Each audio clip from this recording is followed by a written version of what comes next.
Alright, let's work through this geometry problem carefully. Because at first glance, there are quite a few lines and angles to keep track of. But the actual idea is beautifully simple once we recognize the relationship between the two triangles. We have a large square, PQRS, and a straight line starts at P, passes through M, and continues down to T on the bottom side of the square. We know that the length of PM is 24 units, the length of MQ is 32 units, and the angle PMQ is exactly 90 degrees. The segment MT is unknown, and we are calling that length X. Our job is to find X. So, let's not rush into the unknown X immediately. I want to start with the information that gives us something we can calculate directly. Look at the small triangle PMQ. We are told that the angle at M is 90 degrees, so this is a right triangle. That means the Pythagorean theorem is available to us. Remember, in a right triangle, the square of the hypotenuse equals the sum of the squares of the two legs. Here, the two legs are PM and MQ, while PQ is the hypotenuse because it lies opposite the 90-degree angle. So I'm going to write this as PM squared plus MQ squared equals PQ squared. Now, let's substitute the values we know. PM is 24 and MQ is 32.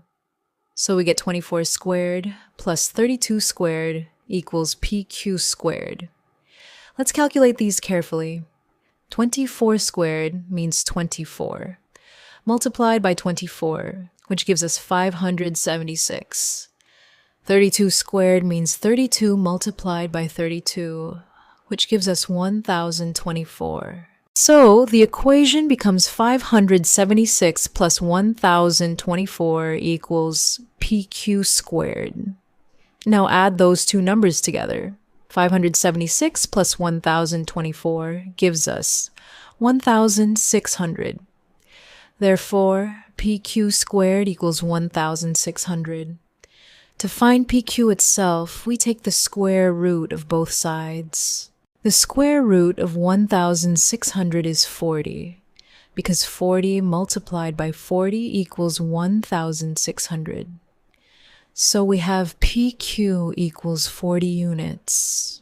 Now pause here for a second because this is an important result. PQ is not just some random segment. It is one of the sides of our large square.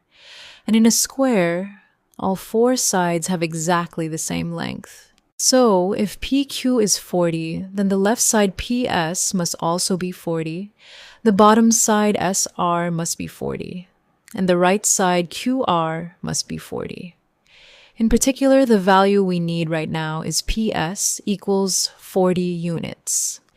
So the small right triangle has helped us determine the side length of the entire square. Now we move to the angle relationships. And this is where the real trick of the problem appears. Let's call the angle at P inside the small triangle PMQ alpha. In other words, the angle MPQ is alpha. Since triangle PMQ is a right triangle, its two remaining angles must add up to 90 degrees.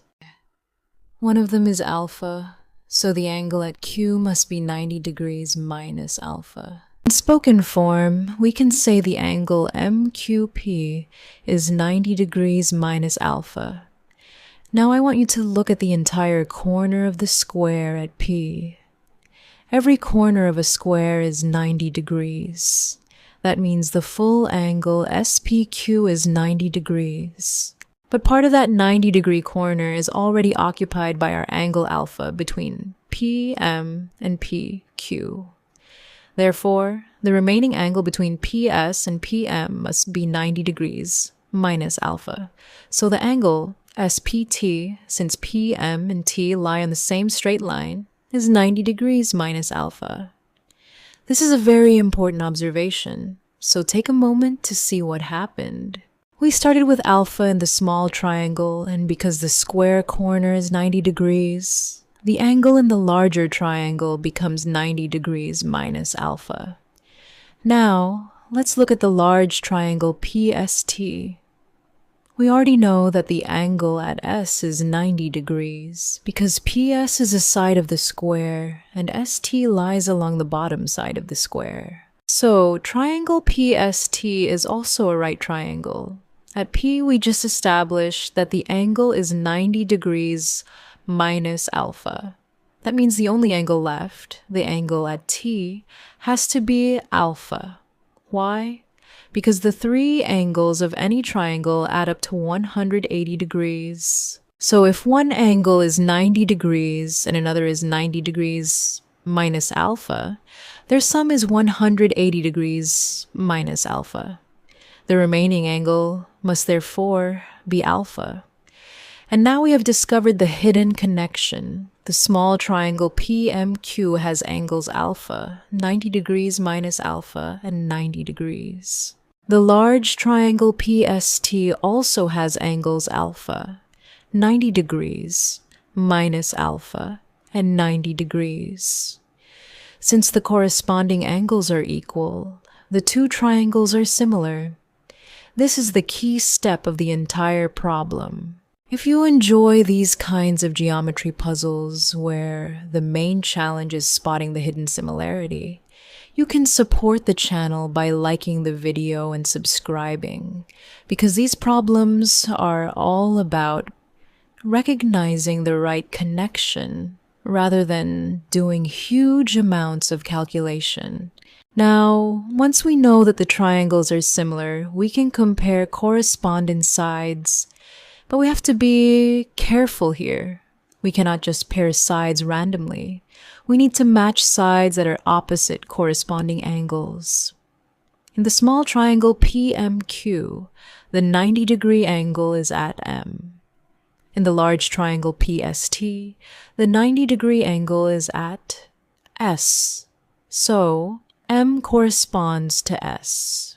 The angle alpha in the small triangle is at P, while the angle alpha in the large triangle is at T.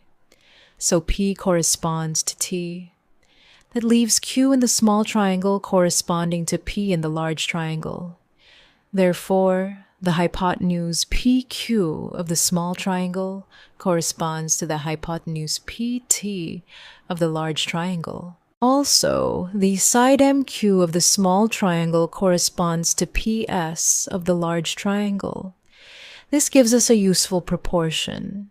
The large triangle's hypotenuse PT divided by the small triangle's hypotenuse PQ equals the large triangle's corresponding side PS divided by the small triangle's corresponding side MQ. So I'm writing this as PT divided by PQ equals PS divided by MQ. Now let's substitute the numbers we already know. We know PQ equals 40. We also know PS equals 40. And MQ equals 32. What about PT? This is where our unknown x comes in. The straight segment from P all the way to T consists of two pieces, PM and MT.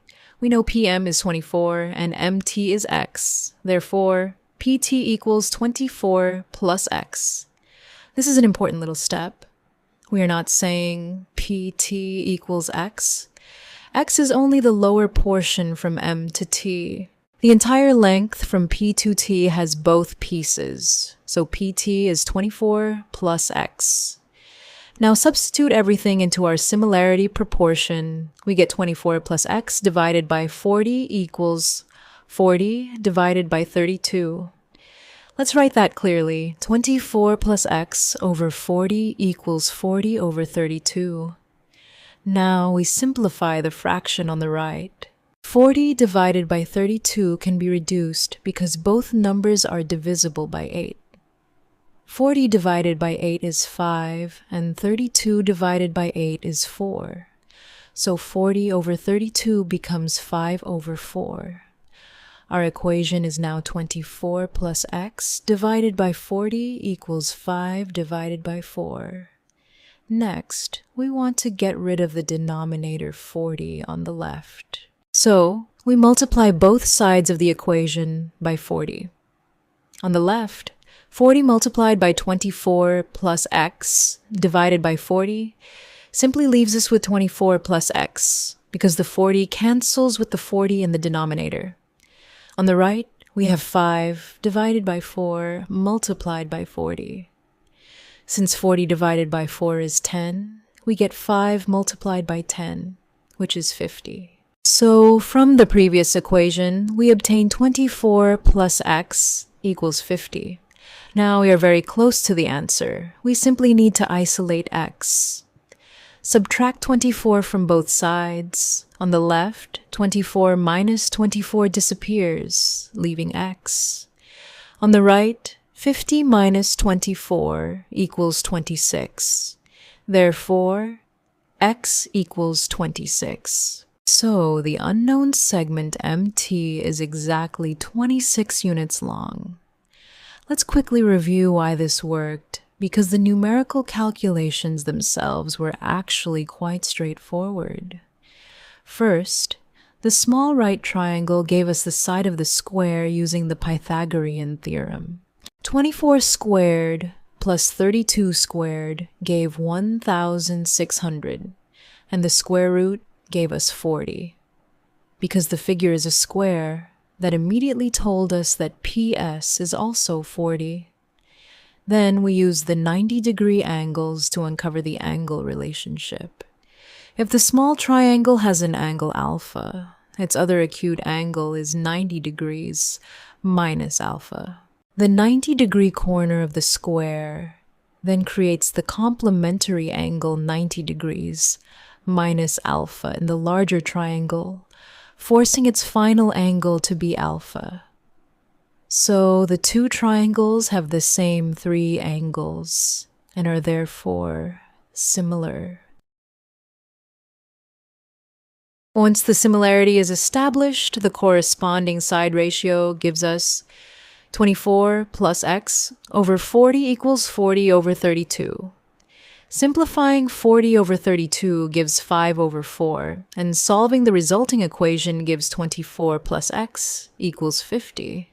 So x equals 26. And that is the complete solution. Notice that we never needed complicated equations or advanced geometry. The real challenge was recognizing the hidden similar triangles. Once you see that relationship, everything else falls into place naturally. If you spotted the similar triangles early, definitely leave a comment and let me know, because that is the exact observation that unlocks the puzzle. And if you found the solution useful, consider giving the video a like and subscribing for more geometry problems like this one. The final answer is 26 units.